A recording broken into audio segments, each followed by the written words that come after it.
नमस्कार। पिछले हफ्ते हमने मल्टीपाथ प्रोपेगेशन, पाथ लॉस और प्रोपेगेशन मॉडल्स के बारे में विस्तार से चर्चा की। आज वीक 3 के इस वीडियो लेक्चर में हम मोबाइल जनरेशन की यात्रा को समझेंगे, जिसमें 1G से 5G तक का विकास शामिल है। यह एक रोचक और महत्वपूर्ण विषय है जो यह बताता है कि मोबाइल संचार ने कैसे समय के साथ प्रगति की है।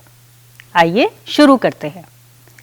मोबाइल नेटवर्क जनरेशन के आधार पर एक दूसरे से अलग है।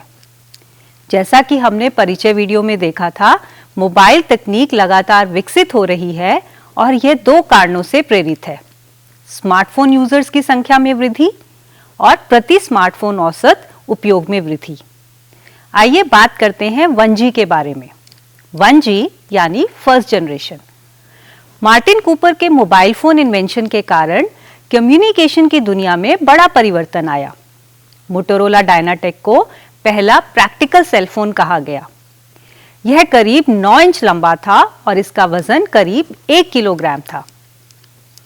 हालांकि सेलफोन का प्रोटोटाइप 1973 में बनाया गया था और 1979 में निप्पॉन टेलीग्राफ और टेलीफोन द्वारा 1G को टोक्यो में लॉन्च किया गया। 1981 में यूरोपियन स्टैंडर्ड के तहत नॉर्डिक मोबाइल टेलीफोन्स और टोटल एक्सेस कम्युनिकेशन सिस्टम्स को लॉन्च किया गया। 1983 में अमेरिटेक ने यूएसए में 1G की शुरुआत AMPS यानी एडवांस्ड मोबाइल फोन सिस्टम से की। 1G में एनालॉग टेक्नोलॉजी का उपयोग किया गया था और यह केवल वॉइस कम्युनिकेशन के लिए उपयोगी थी। इस टेक्नोलॉजी में सिर्फ बेसिक मोबिलिटी की सुविधा थी। इस जनरेशन में एक स्टैंडर्ड दूसरे स्टैंडर्ड से इनकम्पैटिबल था और इस टेक्नोलॉजी में FDMA यानी frequency division multiple access technique का उपयोग किया गया। FDMA में एक फ्रीक्वेंसी चैनल को एक यूजर को इस्तेमाल करने के लिए दी जाती थी, जिसके कारण ये एनालॉग ट्रांसमिशन आधारित टेक्नोलॉजी लिमिटेड स्पेक्ट्रम का कुशलता से उपयोग करने में अक्षम थी और यूजर्स के बीच इंटरफेरेंस से बचने के लिए स्पेक्ट्रम में बड़े गैप की जरूरत होती थी। इस जनरेशन के फोन का साइज थोड़ा बड़ा था और फोन बैटरी अधिक समय तक नहीं चल सकती थी। इसके बाद आई 2G second generation technology. 2G यह डिजिटल टेक्नोलॉजी थी और इसमें वॉइस कम्युनिकेशन के साथ SMS सेवाएं भी थी। इस जनरेशन में TDMA यानी कि time division multiple access technique का उपयोग किया गया। इस जनरेशन की अधिक वॉइस कैपेसिटी का कारण TDMA की क्षमता थी, जिसमें प्रति चैनल एक से अधिक यूजर्स को मल्टीप्लेक्स करना संभव था। GSM यानी global system for mobile communication CDMA मतलब कोड डिवीजन मल्टीपल एक्सेस और DMPS यानी digital advance mobile phone systems कुछ 2G जनरेशन टेक्नोलॉजीज हैं।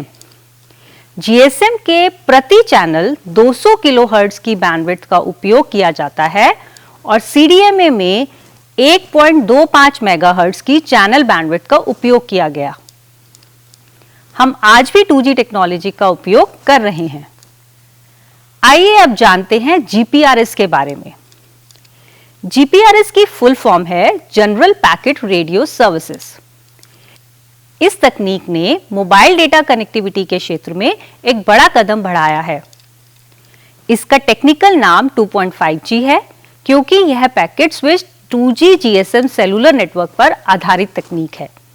यह डेटा को रेडियो वेव्स के माध्यम से ट्रांसमिट करती है और 114 kbps की डेटा रेट का समर्थन करती है।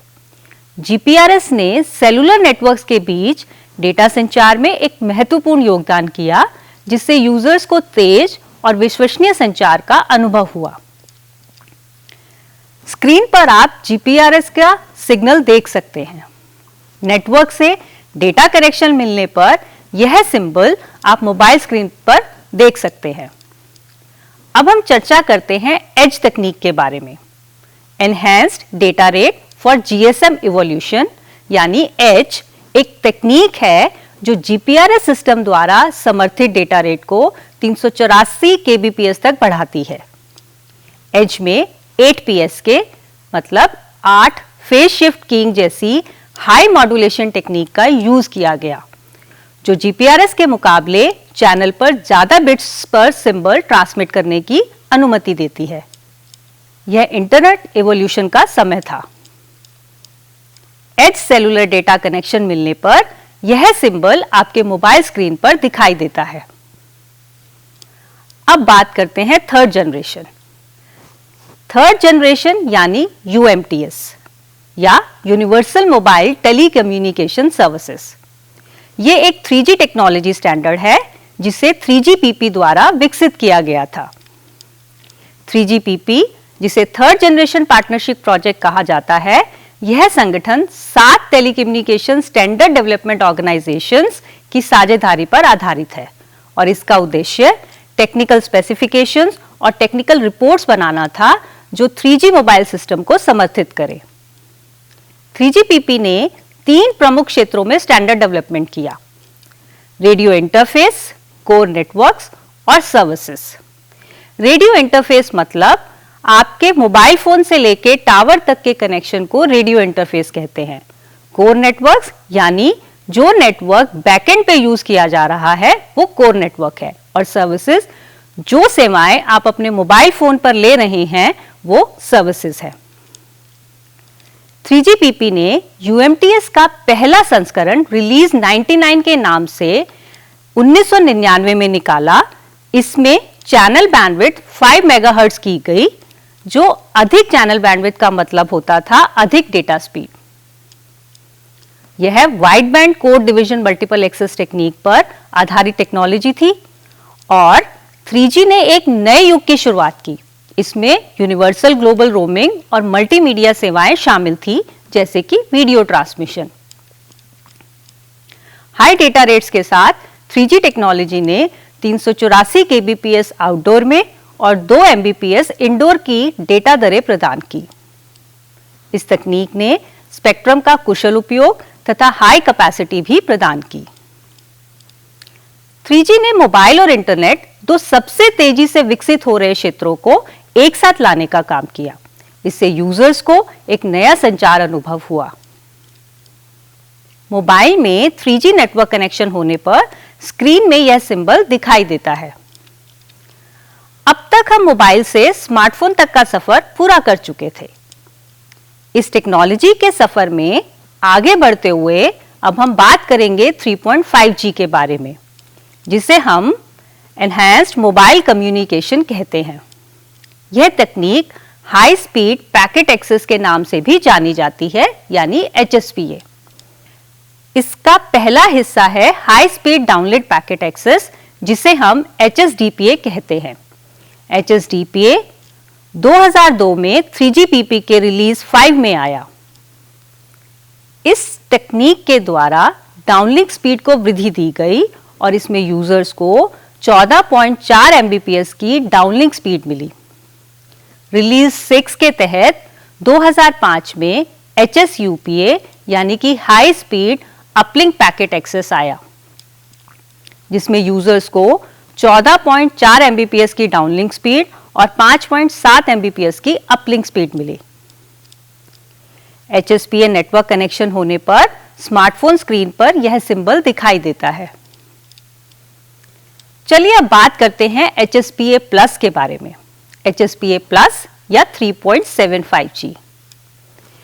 इस टेक्निक को 3GPP ने रिलीज 7 जो 2008 में लॉन्च किया गया, जिसमें high speed uplink packet access, high modulation और 2x2 मीमो यानी multiple input multiple output technique शामिल है। माइमो टेक्नोलॉजी में ट्रांसमीटर और रिसीवर पर मल्टीपल एंटीनास का यूज किया जाता है। उदाहरण के लिए 2x2 माइमो में 2x2 दर्शाता है कि ट्रांसमीटर और रिसीवर पर कितने एंटीनास हैं। हर एंटीना जोड़ी एक कम्युनिकेशन स्ट्रीम बनाती है, जिससे कि 2 पैरेलल डेटा धाराएं बनती हैं। HSPA प्लस में डाउनलिंक स्पीड 24 Mbps है, जो 64 QAM मॉड्यूलेशन टेक्निक के साथ है, और अपलिंक स्पीड 11 Mbps है जो 16 QAM मॉड्यूलेशन टेक्निक के साथ है। आपके स्मार्टफोन के नोटिफिकेशन बार में दिखाए जाने वाले H+ साइन से यह पता चलता है कि आपका फोन डेटा ट्रांसमिशन के लिए HSPA+ तकनीक से जुड़ा हुआ है। Fourth generation.